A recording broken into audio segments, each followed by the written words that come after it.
तो आज का टॉपिक है हमारा हाफ लाइफ और क्वेश्चंस। अब हाफ लाइफ तो हम पढ़ चुके हैं, तो आज के टॉपिक में हमें क्या पढ़ना है? आज के टॉपिक में हमें पढ़ना है कि हाफ लाइफ में जो हमने फॉर्मूलेज पढ़े थे, उन फॉर्मूले में से हम ऐसे कौन से कंक्लूजन निकाल सकते हैं जिनसे हमारे क्वेश्चंस इजी हो जाएं, हमें क्वेश्चंस को बहुत लंबे मेथड से करने की जरूरत ना पड़े। ठीक है, तो हाफ लाइफ के देखो हमने जो फॉर्मूले लिए थे वो फॉर्मूले क्या थे? जीरो ऑर्डर के लिए अगर हम बात करें तो जीरो ऑर्डर का फॉर्मूला था हाफ लाइफ के लिए T half R naught by 2k। T half R naught by 2k, ये फॉर्मूला था हमारा जीरो ऑर्डर के लिए। ठीक है, फर्स्ट ऑर्डर के लिए हम बात करें तो फर्स्ट ऑर्डर का क्या फॉर्मूला आया था? फर्स्ट ऑर्डर का फॉर्मूला था हमारे पास टी हाफ 0.693 बाय के। ठीक है, और सेकेंड ऑर्डर के लिए क्या फॉर्मूला आया था हमारे पास? सेकेंड ऑर्डर का फॉर्मूला था T half 1 upon R naught multiply by K, ये फॉर्मूला था। ठीक है, तो यहां से कंक्लूजन क्या निकला? यहां से कंक्लूजन निकला हमारे पास जीरो ऑर्डर के लिए T half directly proportional to R naught, ये बताया था हमने। टी हाफ यहां पर तो कांस्टेंट है, पर्टिकुलर एक ही केमिकल रिएक्शन के लिए हम बात कर रहे हैं, पर्टिकुलर केमिकल रिएक्शन के लिए। और टी हाफ यहां पर inversely proportional to R naught, तो हम बोल सकते हैं T half directly proportional to R naught raise to n-1। देखो यहां पर ये बोला जा सकता है, क्योंकि जीरो ऑर्डर के लिए यहां पर अगर रखोगे सॉरी, कुछ मिस्टेक किया, ये मिस्टेक किया हम लोगों ने, 1 - n आएगा। T half directly proportional to R naught 1 - n। ठीक है, अब जैसे जीरो ऑर्डर के लिए देखो, जीरो ऑर्डर के लिए यहाँ पर n की वैल्यू जीरो रखी, तो T half directly proportional to R naught. First order के लिए 1 - 1 जीरो हुआ, मतलब कि कांस्टेंट। और सेकंड ऑर्डर के लिए 1 - 2 मतलब inversely proportional to R naught हो जाएगा। ठीक है, अब यहाँ से एक कंक्लूजन निकालते हैं, और वो कंक्लूजन क्या है हमारे पास?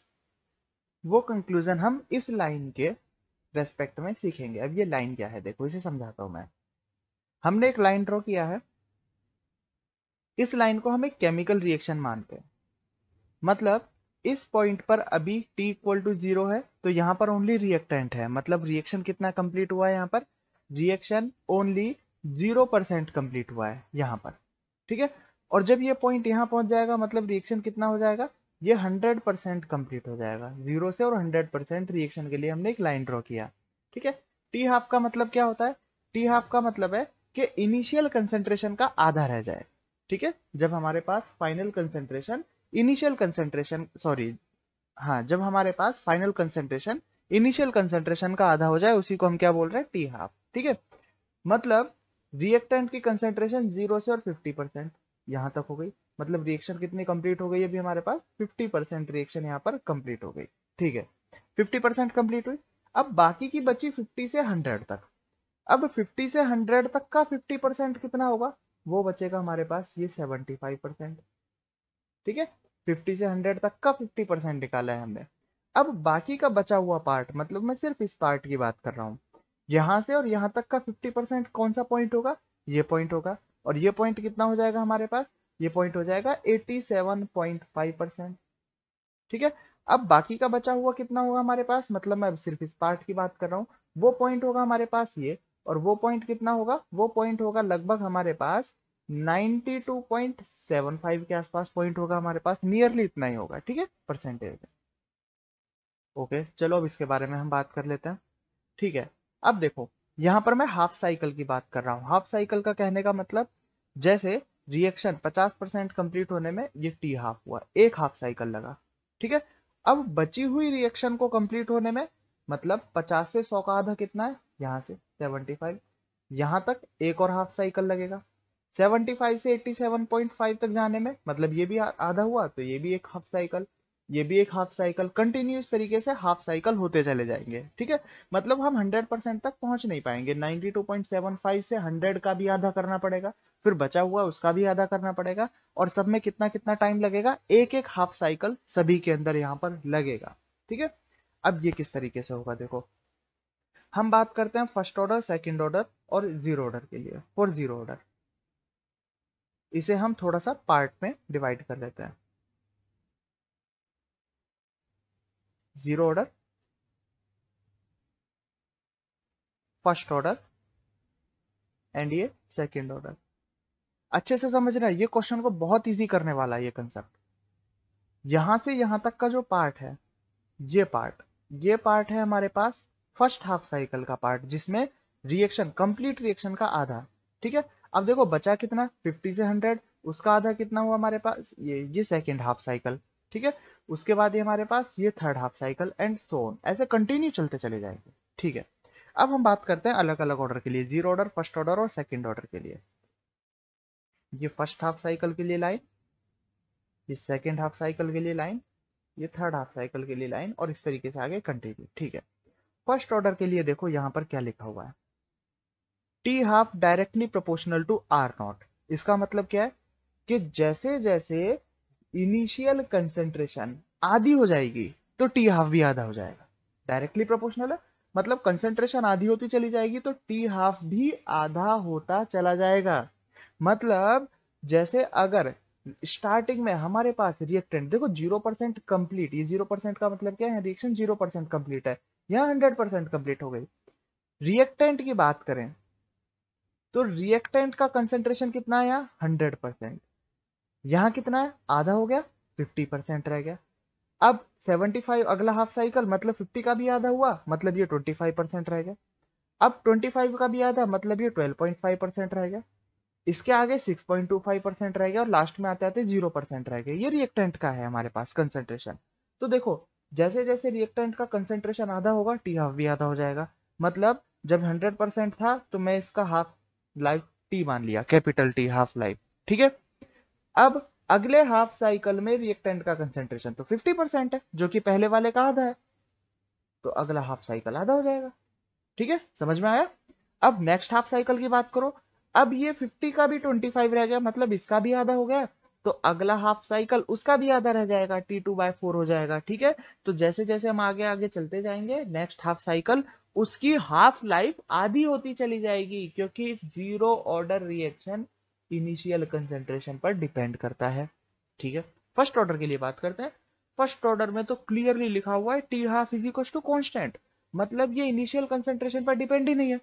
मतलब फर्स्ट ऑर्डर में हमारे पास अगर फर्स्ट हाफ साइकिल टी है तो सेकंड भी टी होगा, थर्ड भी टी होगा, फोर्थ भी टी होगा, फिफ्थ भी टी होगा, और आगे जितने भी जाएंगे वो सब टी होंगे। क्यों?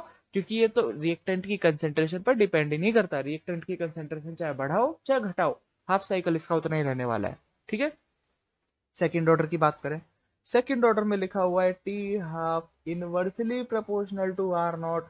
इसका मतलब अगर मैं रिएक्टेंट की कंसेंट्रेशन को आधा करूंगा तो हाफ लाइफ डबल हो जाएगी।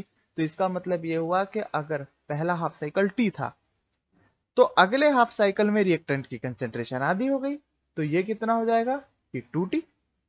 अगले हाफ साइकिल में रिएक्शन की कंसेंट्रेशन फिर से आधी हो गई, तो अगला हाफ पीरियड कितना आएगा इसका, 4T का आएगा, उसके बाद 8T का आएगा, उसके बाद 16T का आएगा, और ऐसे कंटिन्यू चलता ही जाएगा। ठीक है, तो ये हमारे पास एक बहुत शॉर्ट ट्रिक है क्वेश्चन को सॉल्व करने का। अब ये ट्रिक अगर हमें समझ में आया हो, इसे पॉज करके अच्छे से देख लेना, और जब ये समझ में आ जाए तभी अगला क्वेश्चन ट्राई करना। अब जो नेक्स्ट क्वेश्चन है वो मैं दोनों तरीके से करूंगा, वो मैं फुल मेथड से भी करूंगा और वो मैं इसी मेथड से भी करूंगा जो अभी मैंने समझाया है। देखो अगला क्वेश्चन क्या है हमारे पास, thermal decomposition of compound is first order reaction के बारे में बात कर रहा है। If 50% of sample of compound decompose in 120 minutes, then find time for 90% decomposition। चार ऑप्शन दिए हुए हैं, 199, 299, 399 एंड 499 मिनट।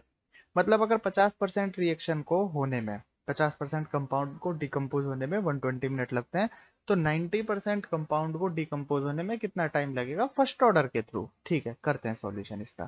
पहले हम डिटेल वाला सॉल्यूशन करते हैं जो कि इसका परफेक्ट सॉल्यूशन है। सबसे पहले हमें वैल्यू निकालनी है के की, क्योंकि के हमें गिवन नहीं है। 0.693 divided by T half, 0.693 divided by T half. T half कितना दिया हुआ है, देखो हमें टी हाफ दिया गया है 120 मिनट, क्योंकि इसने बोला है कि 50% डिकम्पोज हो जाता है 120 मिनट के अंदर, तो यही टी हाफ होगा। ठीक है, तो 0.693 डिवाइडेड बाय 120, तो इसे भी हम कैलकुलेशन के लिए ऐसा ही छोड़ देते हैं, आगे कैलकुलेशन नहीं करेंगे क्योंकि ये कट जाएगा। ठीक है, के मिला हमें। अब हमें निकालना है टाइम, 90% कंप्लीट होने में कितना टाइम लगेगा। T is equal to 2.303 divided by K log 90% complete होने का मतलब है इनिशियल में अगर 100 था तो लास्ट में 90 कंप्लीट होके 10 बचा। ठीक है, 90% कंप्लीटली डिकम्पोज हुआ तो फाइनल कंसेंट्रेशन कितना बचा हमारे पास, 10 बचा। ठीक है, T is equal to 2.303 divided by K. K कितना है, के की वैल्यू यहां पर रख दो। के की वैल्यू है 0.693 मल्टीप्लाई बाय 120, ये क्या हुआ, मल्टीप्लाई बाय लॉग 100 बाय 10। ठीक है, मतलब लॉग 10, और लॉग 10 की वैल्यू क्या होती है 1, लॉग 10 की वैल्यू हो गई 1। अब देखो इसे, ये लंबा सा कैलकुलेशन हमें दिख रहा है, लेकिन अगर हम करें तो ये बहुत इजी कैलकुलेशन है। ये छोटी छोटी कैलकुलेटिव चीजें हमें यहीं से ध्यान रखनी होती है, हमें ऐसे ही टाइम बचाना होता है। ठीक है, और टाइम बचेगा तो हम क्वेश्चन ज्यादा अटेम्प्ट करेंगे, और ज्यादा अटेम्प्ट करेंगे तो वो हमारे लिए रैंक के लिए बहुत अच्छा रहता है। देखो 0.693 को मैंने बताया हुआ है कि 0.693 को हम कैसे लिख सकते हैं, 2.303 मल्टीप्लाई बाय लॉग 2, लॉग 2 की वैल्यू होती है 0.3010, तो ये तो कट गया। इज इक्वल टू, अब बचा 120 डिवाइडेड बाय 0.3। 120 को जब 0.3 से डिवाइड करोगे तो 400 आएगा, क्योंकि 3 4 जा क्या होता है 12। 400 के आसपास एक ही ऑप्शन है हमारे पास 399, और अगर इसे कैलकुलेटर से करोगे तो भी 399 मिनट ही हमारे पास आएगा। ठीक है, तो आंसर क्या है हमारे पास 399, इस कैलकुलेशन को करने के बाद, जो कि कैलकुलेशन भी हमने छोटी की है। अगर हम बिल्कुल डम वाले डफर वाले मेथड से चलते हैं, बिल्कुल अगर हम एनसीईआरटी बेस्ड पैटर्न पे फॉर्मूला याद करके इस तरीके से कंटिन्यू चलते हैं, तो हम इस क्वेश्चन में कम से कम 5 मिनट लगा बैठेंगे इसी क्वेश्चन में कैलकुलेशन करने में। लेकिन जो मैंने ट्रिक बताया था उससे अगर हम चलते हैं तो देखो ट्रिक के अकॉर्डिंग कैसे होगा। ये एक लाइन है, यहां पर है 50%, ये है 50, 50 का आधा 75, 75 का आधा आगे 75 और 100 से बीच का आधा 87.5, और 87.5 से 100 के बीच में जो बचा वो आया हमारे पास 93 पॉइंट या 92.75 जो भी है। ठीक है, करके देख लेना ये। अब देखो क्या होगा हमारे पास, फर्स्ट फर्स्ट ऑर्डर है तो इसके लिए हाफ लाइफ हमेशा क्या रहता है, कांस्टेंट। तो अगर ये हाफ लाइफ हमारे पास 120 है, इसमें दिया हुआ है देखो 50% कंप्लीट होने में कितना लगता है 120, तो 0 से 50 तक 120 लगा, तो 50 से 75 तक भी 120 लगेगा, 75 से 87.5 तक भी 120 ही लगेगा, और 87.5 से 93.75 तक भी 120 लगेगा।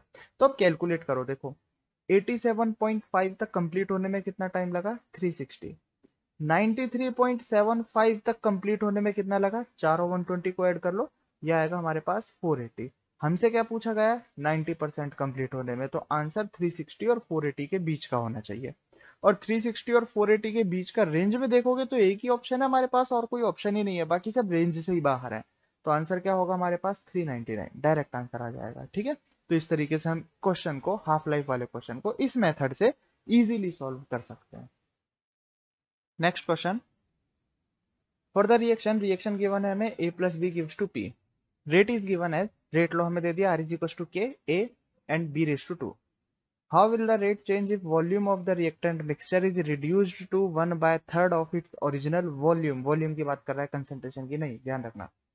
ऑप्शंस दिए हुए हमें 27 times, 1/27 times, 3 times, 1/3 times. Okay, करते हैं इस क्वेश्चन को। तो रेट लो हमें गिवन है यहाँ पर r equal to k a b square. ठीक है, अब देखो वॉल्यूम अगर 1/3 टाइम किया जाए, तो वॉल्यूम अगर 1/3 टाइम किया जाए तो कंसेंट्रेशन 3 टाइम्स हो जाएगी, क्योंकि वॉल्यूम और कंसेंट्रेशन एक दूसरे के इनवर्सली प्रोपोर्शनल होते हैं। हम जानते हैं कंसेंट्रेशन क्या होता है, कंसेंट्रेशन होता है मोल पर लीटर, यही होता है। तो अगर मैं लीटर मतलब वॉल्यूम को 1/3 कर रहा हूं तो कंसेंट्रेशन क्या हो जाएगी 3 टाइम्स हो जाएगी। तो अगर मैं यहाँ पर 3 टाइम्स रखूंगा तो देखो इजीली, सबसे पहले आंसर लाने के लिए यहाँ 3 रखोगे तो 3 हो जाएगा, और यहाँ 3 रखोगे तो 3 का स्क्वायर भी है 9 हो जाएगा, और 9 मल्टीप्लाई बाय 3 27 टाइम्स। इस तरीके से हमें क्वेश्चन फटाफट से कर देना है 27 टाइम। और अगर इसको लिख के करना है पूरे फॉर्मेट में तो मैं इसे लिखूंगा R1, इसके बाद आएगा हमारे पास R2 इज इक्वल टू के 3a 3b स्क्वायर। ठीक है, R2 is equal to multiply कर दो तो ये बचेगा 27। ठीक है, 3^2 कितना हुआ 9 मल्टीप्लाई बाय 3 27 इंटू के इंटू ए इंटू बी स्क्वायर। ठीक है, R2 इज इक्व टू 27 और ये टर्म क्या है, ये टर्म हमारे पास ये है जिसे हम R1 से डिनोट कर सकते हैं। मतलब जो हमारे पास अब रेट होगा वो R1 का कितना हो जाएगा 27 टाइम्स हमारे पास हो जाएगा। ठीक है, डायरेक्ट आंसर। ये नीट का ही क्वेश्चन आया हुआ है। Catalytic decomposition of A by gold at 300 centigrade at an initial pressure of 200 mm was 50% by 53 minutes and 73% in 100 minutes. What is the order of reaction? How much will it decompose in 100 minutes at the same temperature but an initial pressure of 600 mm? देखो किस तरीके से question को किया जाता है। ये इसने बोला कि ए का डिकम्पोजिशन हो रहा है गोल्ड की वजह से, ऊपर वाली चीजें सब बकवास चीजें हैं, हमें नीचे फोकस करना है कि 50% 53 मिनट में कंप्लीट हो जाती है और 73% 100 मिनट में कंप्लीट हो जाती है। तो इसका ऑर्डर क्या होगा? इनिशियल कंसेंट्रेशन, इनिशियल प्रेशर हमको दिया हुआ है 200 mm, ऑर्डर निकालना है। तो देखो इसको प्रॉपर मेथड क्या होता है इसको करने का। सबसे पहले हम केस 1 मतलब कंडीशन 1 की बात करते हैं। कंडीशन 1 में बोला गया है हमसे टाइम कितना है, टाइम है 53 मिनट। ठीक है, इसके लिए आर नॉट कितना है, अगर आर नॉट इनिशियल कंसेंट्रेशन में 100 मान लेता हूं तो आर क्या हो जाएगा, 50% कंप्लीट होने के लिए बोल रहा है तो आर हो जाएगा 50%। ठीक है, ये कंडीशन 1 है हमारे पास। उसके बाद हम बात करें कंडीशन सेकंड की, केस 2। यहां पर टी कितना दिया हुआ है 100 मिनट। 100 मिनट में 73% कंप्लीट हो जाता है ये। मतलब अगर इनिशियल कंसेंट्रेशन हमने 100 माना तो फाइनल क्या हो जाएगा, 73% अगर कंप्लीट हुआ तो 27 हमारे पास बचेगा। तो 27 क्या होगा हमारे पास, ये फाइनल होगा। ये केस 2। अब हमारे पास केस 1 और केस 2 के डेटा अवेलेबल हैं।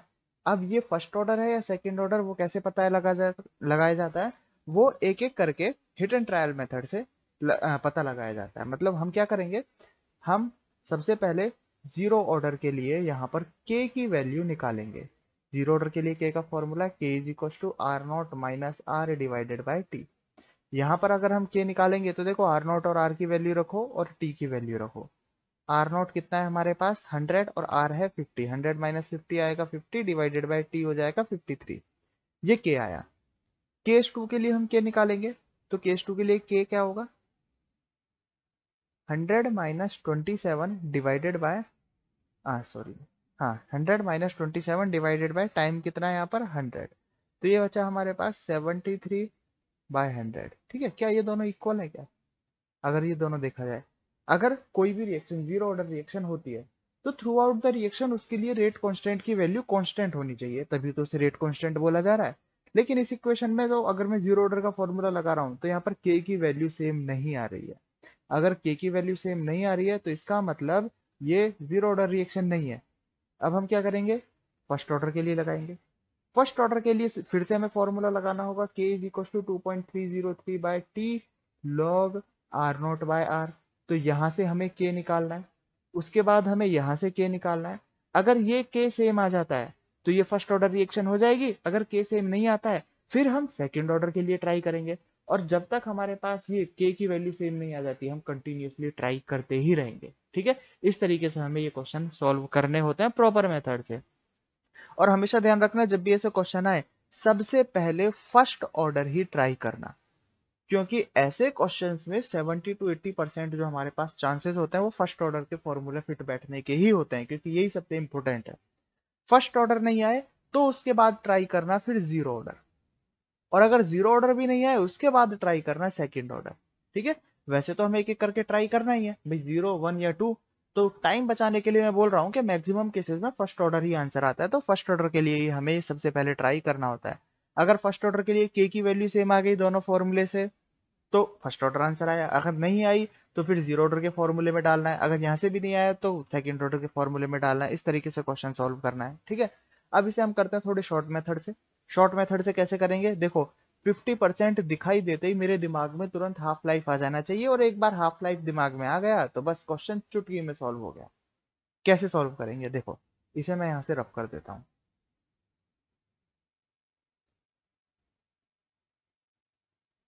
और इसके बाद फिर हम इसे हाफ लाइफ के मेथड से सॉल्व करेंगे। और हाफ लाइफ में भी बिल्कुल हम थोड़ा सा आइडिया लेकर चलेंगे, परफेक्ट नहीं, बिल्कुल आइडिया लेकर चलेंगे जिससे हमारा, देखिए अब इसे हम हाफ लाइफ से किस तरीके से सॉल्व करेंगे। पहले मैं एक लाइन ड्रॉ कर लेता हूं, जो मैंने मेथड लाइन से बताया था उसी के अकॉर्डिंग हम चलेंगे। ये लाइन ड्रॉ किया, ठीक है। फर्स्ट हाफ साइकिल 50% पर आ जाता है, मतलब रिएक्शन 0 से 50% तक आने में एक हाफ साइकिल लगा। अब बचा कितना, पीछे वाला भूल जाओ, बचा 50 से 100 वाला। अब इसका आधा कितना होगा यहाँ पर, जो कि कितना होगा 75%, ठीक है। तो हमें सिर्फ इतना ही काम है, इससे आगे हमें काम भी नहीं है।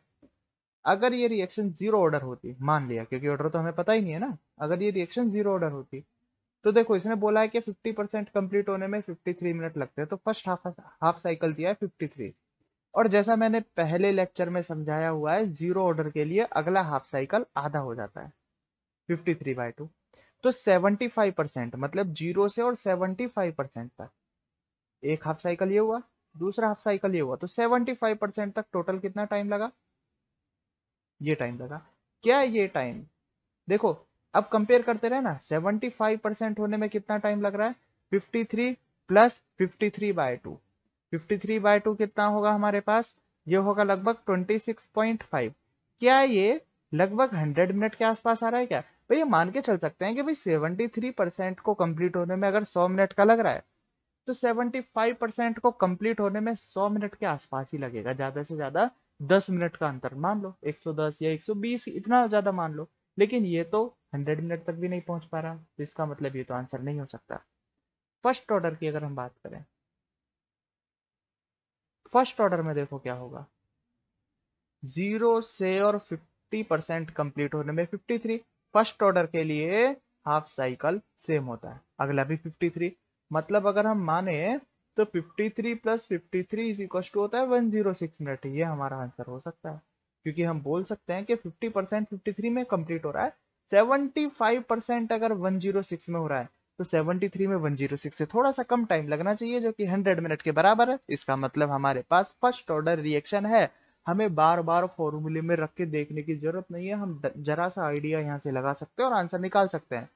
एक बार सेकंड ऑर्डर भी ट्राई कर लेते हैं, अगर कम समझ में आया हो तो हम सेकंड ऑर्डर भी ट्राई कर लेते हैं। सेकंड ऑर्डर होगा यहाँ 53, और सेकंड ऑर्डर के लिए डबल हो जाता है, मल्टीप्लाई बाय 2, ट्राई करो, प्लस 106।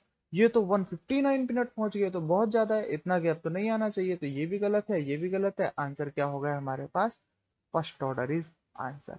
तो आंसर क्या है हमारे पास, रिएक्शन का ऑर्डर क्या है, फर्स्ट ऑर्डर, ठीक है। ये हमें यहां से पता चला कि अब रिएक्शन फर्स्ट ऑर्डर की है, फर्स्ट आंसर हमारे पास आया। अब इसे मैं रफ कर देता हूं। अब सेकंड क्वेश्चन को ध्यान से पढ़ो। सेकंड क्वेश्चन क्या है, how much will it decompose in 100 minute at the same temperature but the initial pressure of 600 mm। मतलब ऐसा बोल रहा है कि अगर हम इनिशियल प्रेशर 600 mm ले लेते हैं, तो ये 100 मिनट के अंदर कितना डिकम्पोज होगा। अब देखो, टाइम लगाने वाले स्टूडेंट्स क्या करेंगे, टाइम लगाने वाले स्टूडेंट्स फॉर्मूला लगाएंगे। इसने पूछा है कि हमारे पास फाइनल कंसेंट्रेशन क्या होगी, तो वो क्या करेंगे, वो फॉर्मूला लगाएंगे K equal to 2.303 by T log R naught by R. K का फॉर्मूला, अब के की वैल्यू यहां से निकाली जाएगी फर्स्ट ऑर्डर के लिए। के है हमारे पास 0.693 by T, 0.693 by T half है 53, ये गिवन है यहाँ पर, ठीक है। फिर के की वैल्यू यहाँ पर रखेंगे, टी की वैल्यू रखेंगे यहाँ पर, टी 100 मिनट दिया गया है, लॉग आर नॉट इनिशियल 600 है, तो फाइनल कितना होगा, तो यहाँ से लंबी कैलकुलेशन करेंगे। और जब इतना टाइम लगाएंगे तो वो कम से कम अपने 10 मिनट खो बैठेंगे। और इतने ही टाइम में तुम लोगों को क्या सोचना है, इतने ही टाइम में तुम लोगों को सिर्फ इतना सोचना है कि फर्स्ट ऑर्डर के लिए तो सब कुछ कांस्टेंट होता है, वो तो इनिशियल कंसेंट्रेशन पर डिपेंड ही नहीं करता, ये तो मैं कब से बताता आ रहा हूँ। तो यहाँ पर लिखा हुआ है इसने कि 100 मिनट में 73% कंप्लीट होता है, जब इनिशियल कंसेंट्रेशन 200 था। जब इनिशियल कंसेंट्रेशन 200 था तो 100 मिनट में 73% कंप्लीट हुआ। फर्स्ट ऑर्डर में इनिशियल कंसेंट्रेशन 200 हो, 500 हो, 600 हो, 100 मिनट में वो 73% ही कंप्लीट होगा। अगर जीरो ऑर्डर और सेकंड ऑर्डर होता तो बात अलग थी। फर्स्ट ऑर्डर में इनिशियल कंसेंट्रेशन पर कोई डिपेंडेंस नहीं होती, तो 100 मिनट में वो कितना डिकम्पोज हो जाएगा, वो 73% ही डिकम्पोज होगा। तो आंसर क्या है हमारे पास, डायरेक्टली 73%। और अगर ये प्रेशर पूछे तो 600 का 73% निकाल देना, वही हमारे पास आंसर होगा। तो इस तरीके से देखो, हमें शॉर्टकट्स ढूंढने होते हैं क्वेश्चन को करने के लिए, और इसे करके हम बहुत ज्यादा टाइम बचा सकते हैं, क्वेश्चंस कर सकते हैं हम इजीली।